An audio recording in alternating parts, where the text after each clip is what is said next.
नमस्कार साथियों आज 13 नवंबर को दोस्तों ऑनलाइन अटेंडेंस क्या क्या प्रारूप होना चाहिए, किस तरीके से टीचर्स पे ऑनलाइन अटेंडेंस लागू करनी चाहिए और शिक्षकों को क्या क्या दिक्कत है ऑनलाइन अटेंडेंस को लेके, जिस पर दोस्तों आज शिक्षा विभाग के तमाम अधिकारियों की बैठक हुई। जी हाँ साथियों, यहाँ पर मैं आपको बता दूं जो बैठक थी दोस्तों वो लखनऊ में हुई और इसमें तमाम शिक्षक संगठनों के नेता बुलाए गए।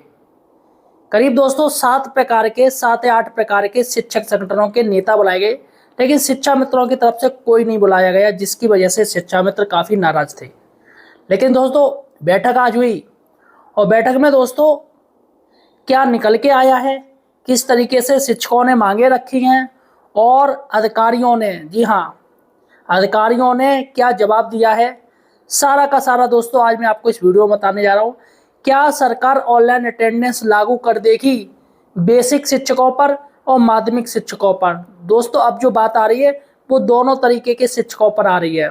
जी हाँ दोस्तों, कक्षा 1 से लेके सीधे 12 तक के शिक्षकों को सभी पर, चाहे वो एडेड विद्यालय से हो, चाहे वो दोस्तों राजकीय से हो, चाहे वो LT मतलब TGT या किसी से बेसिक विभाग से हो, सभी को ऑनलाइन अटेंडेंस देनी पड़ेगी। तो यहाँ पर दोस्तों आज हम बात करेंगे कि क्या क्या बातें हुई हैं और क्या क्या मुद्दे पर सहमति बनी या नहीं बनी। इसलिए दोस्तों सही और सटीक जानकारी के लिए आप हमारे चैनल एम्प्लॉयड हेल्पर को यार सब्सक्राइब जरूर कीजिए। देखिएगा दोस्तों, सबसे पहले आप फोटो देखिएगा, ये फोटो आ रहे हैं दोस्तों, ये बैठक के हैं, ये तमाम शिक्षक संगठन हैं, उनके ये प्रदेश अध्यक्ष हैं जो बैठक में शामिल हुए। और दोस्तों यहाँ पर इन्होंने फोटो शेयर की है। सबसे बड़ी बात है दोस्तों कि जो मांगे रखी गई, जिसमें 5 प्रमुख मांगे थी और बाकी की दोस्तों थोड़ी और मांगे जोड़ी गई, कुल 12 मांगे हैं। 5 मांगे बहुत ज़्यादा इंपॉर्टेंट है और बाकी की मांगे और उसमें जोड़ी गई। करीब 12 मांगों पर दोस्तों ये इन्होंने अपना मांग पत्र रखा अधिकारियों से। अब दोस्तों जैसे ही शिक्षक संगठनों की मांगे अधिकारियों ने देखी, सरकार की तरफ से जो प्रतिनिधि कर रहे थे दोस्तों उनके झन्ने उड़ गए भैया, उनका दिमाग घूम गया अधिकारियों का। क्योंकि दोस्तों शिक्षक संगठनों की जो मांगे थी और सारे संगठनों ने सारी मांगे सभी ने साइन किए और मांगों पर दोस्तों सभी की मांगे एक ही रखी गई, यानी किसी की अलग नहीं थी। सारी मांगों पर सारे शिक्षक संगठन पहली बार सहमति व्यक्त की है। इस पर दोस्तों जी हाँ तमाम अधिकारी थे वो दोस्तों चौंक गए मांगों को देख के। मैं आपको इस वीडियो में मांगों को बताऊंगा कौन कौन सी मांगे रखी गई हैं। देखिएगा दोस्तों, छोटी सी न्यूज हम आपको बता दे रहे। देखिएगा 13 नवंबर 2025 को पूर्व निर्धारित एजेंडे के तहत अपर मुख्य सचिव, यहाँ पर ध्यान दीजिएगा, अपर मुख्य सचिव बेसिक शिक्षा उत्तर प्रदेश श्री पार्थ सारथी सेन शर्मा जी जो कि नए सचिव बने हैं दोस्तों। जी हाँ, और उनकी अध्यक्षता में अध्यापकों की उपस्थिति सुनिश्चित करने हेतु आयोजित बैठक में डिजिटल अटेंडेंस लागू करने से पूर्व से संगठन की ओर से निम्न सुझाव प्रस्तुत कर विचार करने की मांग की गई। तो यहाँ पर दोस्तों इस बैठक में महानिदेशक जी भी थी, मोनिका रानी जी भी थे और हमारे जो अपर मुख्य सचिव जी हैं वो भी यहाँ पर थे। तो यही दोस्तों बेसिक विभाग और माध्यमिक को यही देख रहे हैं और इनके ही ऊपर दोस्तों भागदौड़ है। अब सबसे बड़ी बात है दोस्तों मांगों पर हम विचार करते हैं कि शिक्षक संगठनों ने कौन कौन सी मांगे रखी हैं, जिसको सुनकर तमाम अधिकारी कन्फ्यूजन में आ गए, कन्फ्यूज हो गए कि ये जो मांगे की जा रही हैं वो कभी पूरी हो ही नहीं सकती हैं। जी हाँ साथियों, और शिक्षक संगठनों के नेताओं ने कह दी है आप हमारी इन मांगों को पूरी कीजिए, पूरी 12 की 12 हमें मांगे होनी चाहिए, जिसमें से 5 प्रमुख मांगे हैं, उन सभी मांगों को पूरी कीजिए, तब हम शिक्षक ऑनलाइन अटेंडेंस देने के लिए तैयार होंगे। देखिएगा पहली मांग है दोस्तों, शिक्षकों को BLO ड्यूटी सहित सभी गैर शैक्षणिक कार्यों से मुक्त किया जाए। अभी दोस्तों क्या है कि BLO भी कार्य लिए जा रहे हैं, अन्य कार्य भी लिए जा रहे हैं, जिससे शिक्षक काफ़ी परेशान हैं। BLO को लेके दोस्तों शिक्षक इतने मानसिक टेंशन में आ गए कि बहुत से शिक्षक दोस्तों आत्महत्या कर चुके हैं।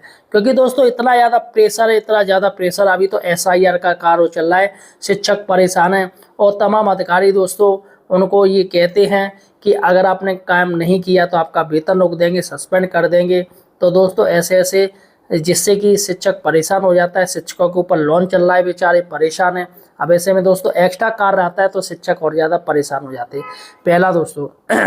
दूसरा है 31 अर्जित अवकाश एवं अर्ध दिवस आकस्मिक अवकाश अनुमान किए जाए, यानी 31 ईएल दी जाए जो राज्य कर्मचारियों को दी जाती है। 31 ईएल पूरे साल में दोस्तों 31 ईएल दी जाती है, जबकि बेसिक विभाग में सिर्फ 14 सीएल मिलती हैं। इसके साथ ही उन्होंने कहा है कि आधे दिन की भी सीएल मान्य की जाए। जैसे अभी आपका मानव संपदा पे अगर आप देखते होगे तो हाफ सीएल भी आती है, लेकिन अधिकारी इसे मान्य नहीं करते हैं। तो यहाँ पर उन्होंने कहा है कि हाफ सीएल को भी मान्य किया जाए आधे दिन के लिए। उसके बाद तीसरा तो दोस्तों जो पॉइंट है, जो मांग है, शिक्षकों से विकल्प लेकर उनके आवास के निकटतम विद्यालयों में तैनात किया जाए। तो यहाँ पर सबसे बड़ी और सबसे अच्छी मांग की गई है कि अगर जो टीचर दोस्तों 100 किलोमीटर जा रहा है, 150 किलोमीटर जा रहा है ऐसे ऐसे 60 किलोमीटर जा रहा है, तो ऐसे में दोस्तों टीचर समय पर नहीं पहुंच सकता है। क्योंकि अगर वो मोटरसाइकिल से जा रहा है दोस्तों, कोई वाहन नहीं है, ऐसी सुविधा नहीं आने जाने की, तो ऐसे में दोस्तों दुर्गम रास्ते होते हैं, टूटे फूटे रास्ते होते हैं, जिससे दोस्तों शिक्षक को दोस्तों परेशानी होती है। बरसात में दोस्तों वह नहीं जा सकता है, पानी भर जाता है, कच्चे रास्ते होते हैं। और दोस्तों मुझे कमेंट सेक्शन में बताइएगा, अगर आप स्कूल जा रहे हो तो आपके रास्ते कैसे पड़ते हैं, क्या आपको दिक्कत आती है? इसके साथ ही आपका जो विद्यालय है आपके घर से कितने किलोमीटर दूर है, आप कितने किलोमीटर की पर डे यात्रा करते हैं, ये भी मुझे कमेंट सेक्शन में जो बताएगा। तो दोस्तों यहाँ पर सबसे बड़ी यही मांग की गई है कि शिक्षक को 15 से 20 किलोमीटर की दूरी दे दी जाए। अरे 20 नहीं तो आप 30 किलोमीटर तक की दूरी दे दीजिए कि शिक्षक को, जिससे दोस्तों दिक्कत नहीं आए। चलेगा दोस्तों। और चौथा है, अन्य जनपदों में कार्यरत शिक्षकों को उनके गृह जनपदों में स्थानांतरित किया जाए। तो यहाँ पर दोस्तों ट्रांसफर की मांग की गई है, क्योंकि ट्रांसफर दोस्तों काफ़ी समय से बंद हैं और शिक्षक भी परेशान हैं। एस्पिरेशनल डिस्ट्रिक्ट हैं दोस्तों, वहाँ तो ट्रांसफर होने ही नहीं है, वे भी टीचर परेशान हैं। तो यहाँ पर ट्रांसफर की भी मांग की गई है, जिससे कि दोस्तों शिक्षकों को फौरी तौर पर राहत मिल सके। ठीक है। उसके बाद है दोस्तों पाँचवा जो पॉइंट है, माध्यमिक शिक्षकों की भांति बेसिक शिक्षकों को भी 100% प्रोन्नति वेतनमान का लाभ दिया जाए। तो यहाँ पर पदोन्नति वेतनमान का लाभ दिए जाने की बात हो रही है, लेकिन दोस्तों बेसिक में ऐसा मिलता ही नहीं है। अगर टीचर प्रमोशन भी हो जाता है तो भी उसको वेतनमान का लाभ नहीं मिलता है दोस्तों, सबसे बड़ी बात यह है। उसके बाद छठवां पॉइंट है दोस्तों, बिना स्पष्टीकरण शिक्षकों का वेतन एवं वेतन वृद्धि रोकने की कार्रवाई न की जाए। तो यहाँ पर सबसे बड़ी बात है कि वेतन पर ही मार मारी जाती है, क्योंकि अगर किसी को मानना है तो उसका जो पैसा है उसको ही रोक दिया जाए, जिससे दोस्तों आप टीचर से उनके ऊपर लोन चल रहा है होता है, ऐसे में दोस्तों किस्तें जाती हैं, बैंक तो दोस्तों काट लेंगी। तो ऐसे में दोस्तों जो टीचर्स जिनकी दिक्कत है, पारिवारिक हालत अच्छी नहीं है, तो ऐसे में उनके लिए अगर उनकी सैलरी रुक जाए या वेतन वृद्धि रुक जाए तो दोस्तों लगने में भी ये देना पड़ता है, जिससे काफ़ी प्रॉब्लम होती है दोस्तों। परिवार चल नहीं पाता है, बच्चों की ट्यूशन की फीस, स्कूल फीस, खाने पीने का तमाम खर्चे मेडिकल से रिलेटेड होते हैं, जिससे दोस्तों दिक्कत होती है। ठीक है। उसके बाद सातवां पॉइंट है, विद्यालय में उपस्थित सुबह एक बार दर्ज कराई जाए, उसके बाद न्यूनतम 1 घंटे का समय दिया जाए।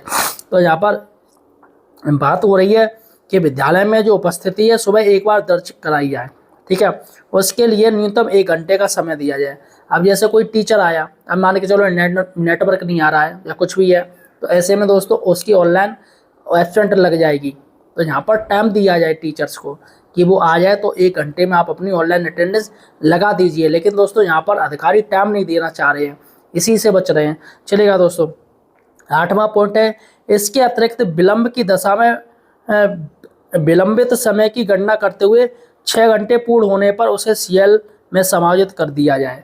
तो यहाँ पर साथियों अगर टीचर विलंब हो रहा है, ठीक है, और उसका जो समय है, जो गणना है, वो जितनी भी लेट हो रहा हो उसका इकट्ठा गणना किया जाए, उसको सीएल में समायोजित कर दिया है। यानी कि इसका मीन्स है, जैसे आपको अगर आप एक सीएल ले रहे हो तो आपकी जो सीएल होती है वो 1 दिन की होती है। अब आप यहाँ पर 2 घंटे लेट हो गए तो यहाँ पर आपका जो 2 घंटा है वो उसी सीएल में जोड़ दिया जाएगा। तो यहाँ पर अगर 2-3 घंटे आप लेट हो गए तो उसी सीएल में जोड़ा जाएगा, यानी कि उसी सीएल में दूसरे जो मतलब पूरे दिन की सीएल है उसमें जोड़ दिया जाएगा। तो ऐसे क्या होगा कि अगर 4-5 बार लेट हुए, 8-10 बार लेट हुए, तब आपकी एक सीएल कटेगी ऑटोमेटिकली, की जो बात हो रही है कि ऑटोमेटिकली सीएल कट जाएगी। जब आप 6-7-8 दिन लेट होंगे तब आपकी एक सीएल अपने आप चली जाएगी। ठीक है दोस्तों। और उसके बाद 9वां पॉइंट है, फेस रिकॉग्नाइज आधारित अटेंडेंस व्यवस्था ना लागू की जाए। तो यहाँ पर आपके चेहरे को देख के जो व्यवस्था अटेंडेंस ली जा रही है, आपका थंब लिया जाएगा, आपका चेहरा लिया जाएगा, इसको दोस्तों सबसे बड़ी बात है कि प्राइवेसी आपकी चली जाएगी। मानव संपदा आपने देखा होगा, आपके मानव संपदा कोड अब आपके फ़ोटो नहीं आते, क्योंकि प्राइवेसी की वजह से अब फ़ोटो नहीं डाले जाते हैं। तो ऐसे में दोस्तों डिजिटल आजकल बहुत ज़्यादा क्राइम चल रहा है, कुछ भी गलत हो सकता है। तो ऐसे में दोस्तों ये फेस वाला जो है वो नहीं होना चाहिए, और बहुत नेटवर्क नहीं आते हैं, दिक्कत रहती है इससे। इससे क्या, उसमें टाइम लग जाएगा। अब आप यहाँ पर 10 लोगों का स्टाफ है, 5 लोगों का स्टाफ है, एक ही टैबलेट दिया या 2 टैबलेट दिए, तो उसमें दोस्तों काफ़ी टाइम लगेगा, जिससे दिक्कत आएगी। ठीक है। उसके बाद है 10वां नंबर, कंप्यूटर ऑपरेटर ओब्लिक लिपिक की नियुक्ति की जाए। अभी आप देख रहे होंगे कि टीचर से हर काम लिए जा रहे, PFMS है, बैंक से रिलेटेड सारे काम उन्हें ही करने पड़ रहे, तो यहाँ पर उनसे कहा गया है कि आप एक लिपिक ही रखिएगा, एक कोई कंप्यूटर ऑपरेटर रखिएगा, सारा काम वही करे, टीचर्स को इसको हटाया जाए। उसके बाद है दोस्तों, ये जो है कोरोना काल में बढ़ाए गए समय को पूर्ववत किया जाए। जैसे टाइम एंड मोशन चल रहा है, जैसे 9 बजे के स्कूल हैं और 3 बजे छुट्टी है, तो यहाँ पर टीचर्स को 8:45 पे पहुँचना पड़ेगा और 3:30 बजे तक स्कूल में रहना पड़ेगा। तो ये टाइम एंड मोशन चल रहा है, वो कोरोना काल के समय था, जिसमें दोस्तों 6 महीने पहले से ही वो लर्निंग गैप पूरा हो चुका है, लेकिन आज भी टाइम मोशन चल रहा है, जो कि गलत है। तो यहाँ पर उसके बाद है 12वां पॉइंट है, वो है अवकाश तालिका में अंकित महापुरुषों की जयंतियों को कार्य दिवस मानकर उनको अवकाश तालिका से हटाया जाए। तो यहाँ पर दोस्तों सबसे बड़ी बात है कि जो अवकाश तालिका में जैसे किसी की जयंती है, तो सरकार आदेश दे देती है कि आप स्कूल में जाके जयंती मनाइएगा। तो फ़ायदा क्या है, उसकी छुट्टी आप फिर क्यों काउंट कर रहे हैं? क्योंकि सरकार के अनुसार ये छुट्टी है, लेकिन वहाँ टीचर स्कूल जा रहा है, वो बच्चों को पढ़ा रहा है, भले ही घंटे के लिए जाए, 2 घंटे के लिए जाए, लेकिन स्कूल तो चला गया, तो उसका पूरा दिन तो खराब हो ही जाता है। आप कोई चलो पास का तो चल जाएगा, लेकिन जो दूर से टीचर है उसकी क्या हालत होगी। तो ऐसे में उन्होंने मांग की है कि अवकाश तालिका में जो अवकाश आपने कर रखे हैं जयंतियों के नाम पे, उनको हटा दिया जाए, जिससे कि कम से कम क्लियर तो रहे कि हाँ भैया आज की छुट्टी नहीं है, और अगर है तो आप स्कूल मत बुलाइएगा, पूर्ण रूप से छुट्टी कीजिएगा। तो देखिएगा दोस्तों, ये मांग पत्र है, इसमें जो मैंने आपको बता दी। यहाँ पर दोस्तों जो 5 मांग है, वो मुख्य 5 मांग यहाँ पर मांग पत्र पे ये देख लीजिएगा। देखिएगा इस प्रकार, ये एक तो यही सारे मांगे, यही सारी हैं, और ये दूसरा पेज है दोस्तों। तो यहाँ पहले पेज पे सभी के साइन है, और इन्होंने बाकायदा साइन किए हैं, और ये आदेश है दोस्तों। अब देखते हैं, ये प्रेस नोट है, कल न्यूज़पेपर में आपको यही नज़र आएगा।